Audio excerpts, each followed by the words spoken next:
Hola amigos, bienvenidos nuevamente a Tus Derechos Humanos en 5 minutos. Hoy vamos a terminar este ciclo de 3 micros sobre las primarias del PSV, refiriéndonos, como anunciamos ayer, a la relación entre esas primarias, que son un derecho fundamental, democrático, político, de los ciudadanos de poder participar en las decisiones de sus partidos. Y si no hay democracia sin partidos, por lo tanto es un derecho democrático, de la relación entre las primarias del PSV, más allá de cualquiera de sus problemas y de las dificultades y de las atrofias que se hayan puesto en evidencia, con la oposición, o con lo que yo ayer llamé la estupidez de la oposición. Y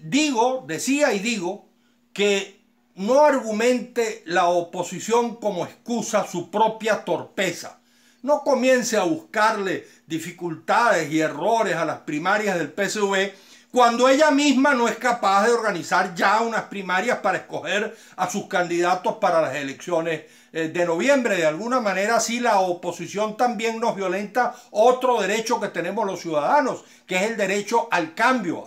político pacífico, en paz y en soberanía, que todos los venezolanos estamos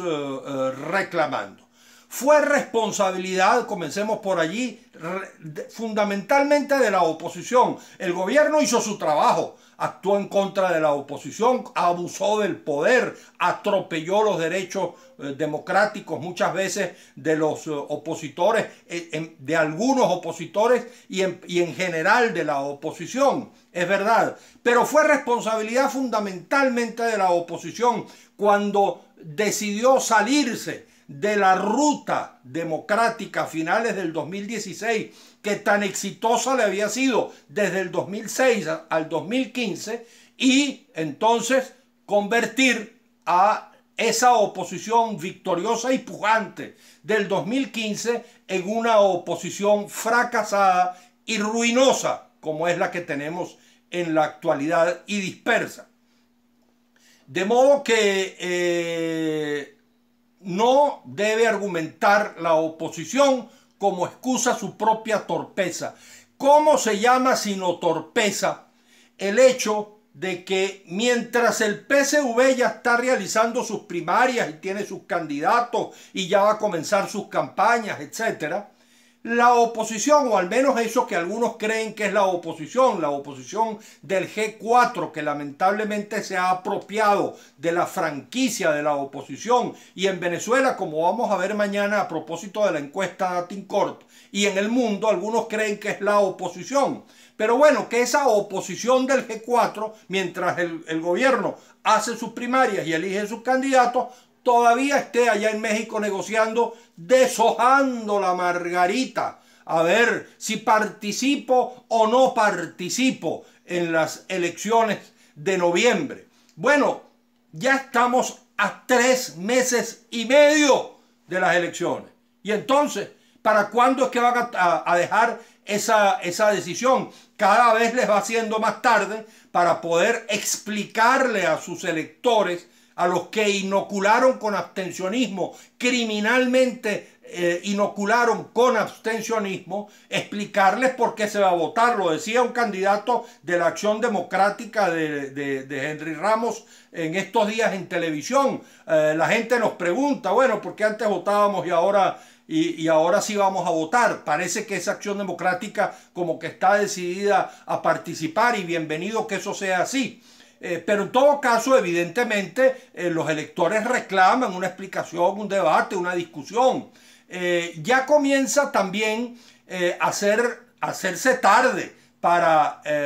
digamos, unificarse, legitimar, escoger quizás a través de elecciones primarias unos candidatos que resulten legítimos para garantizar la unidad de toda la oposición. Porque más allá de cualquier dificultad, lo cierto es que la oposición tiene a su favor una enorme ventaja. Y yo no entiendo cómo por eso digo la estupidez de la oposición, no se dan cuenta que es el enorme rechazo que un gobierno de 23 años, porque no son solamente estos últimos años de Maduro, sino un proyecto político gobernando a Venezuela durante 23 años, el cansancio que ya generan los venezolanos, como es natural y deberían verlo como algo natural los propios chavistas que están en el gobierno. Entonces, con esa inmensa cantidad de rechazo que hay en la sociedad venezolana contra el gobierno, la oposición tiene la oportunidad de ganar en Miranda, por ejemplo, si Uzcategui y Ocariz se ponen de acuerdo, de ganar en Lara, si la oposición elitista que ve con desprecio a los candidatos plebeyos es capaz de, con humildad, admitir que el liderazgo natural allá en el estado Lara es de Henry Falcón, que ha hecho una extraordinaria campaña, que hizo un extraordinario acto en Barquisimeto, apoyarlo y ganar esa gobernación, que si Manuel Rosales se atreve, como decía su campaña, si finalmente se atreve en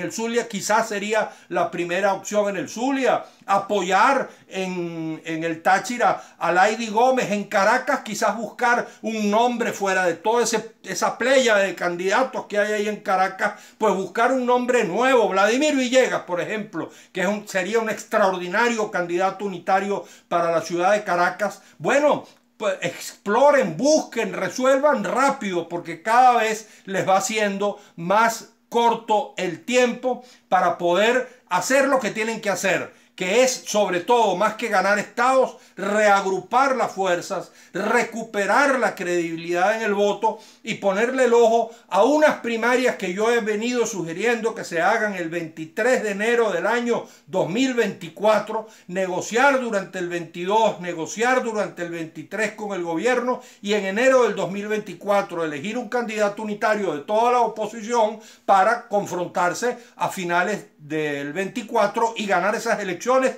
y cambiar la historia del país, incluso con el concurso de los propios chavistas que están en el gobierno. Así que bueno, estas eran las reflexiones que quería hacer sobre este evento de las primarias del PSV. Mañana los espero con otro tema interesante, los dos últimos programas de esta semana, que es la encuesta de Dating Corp y los resultados que arrojó. Los espero.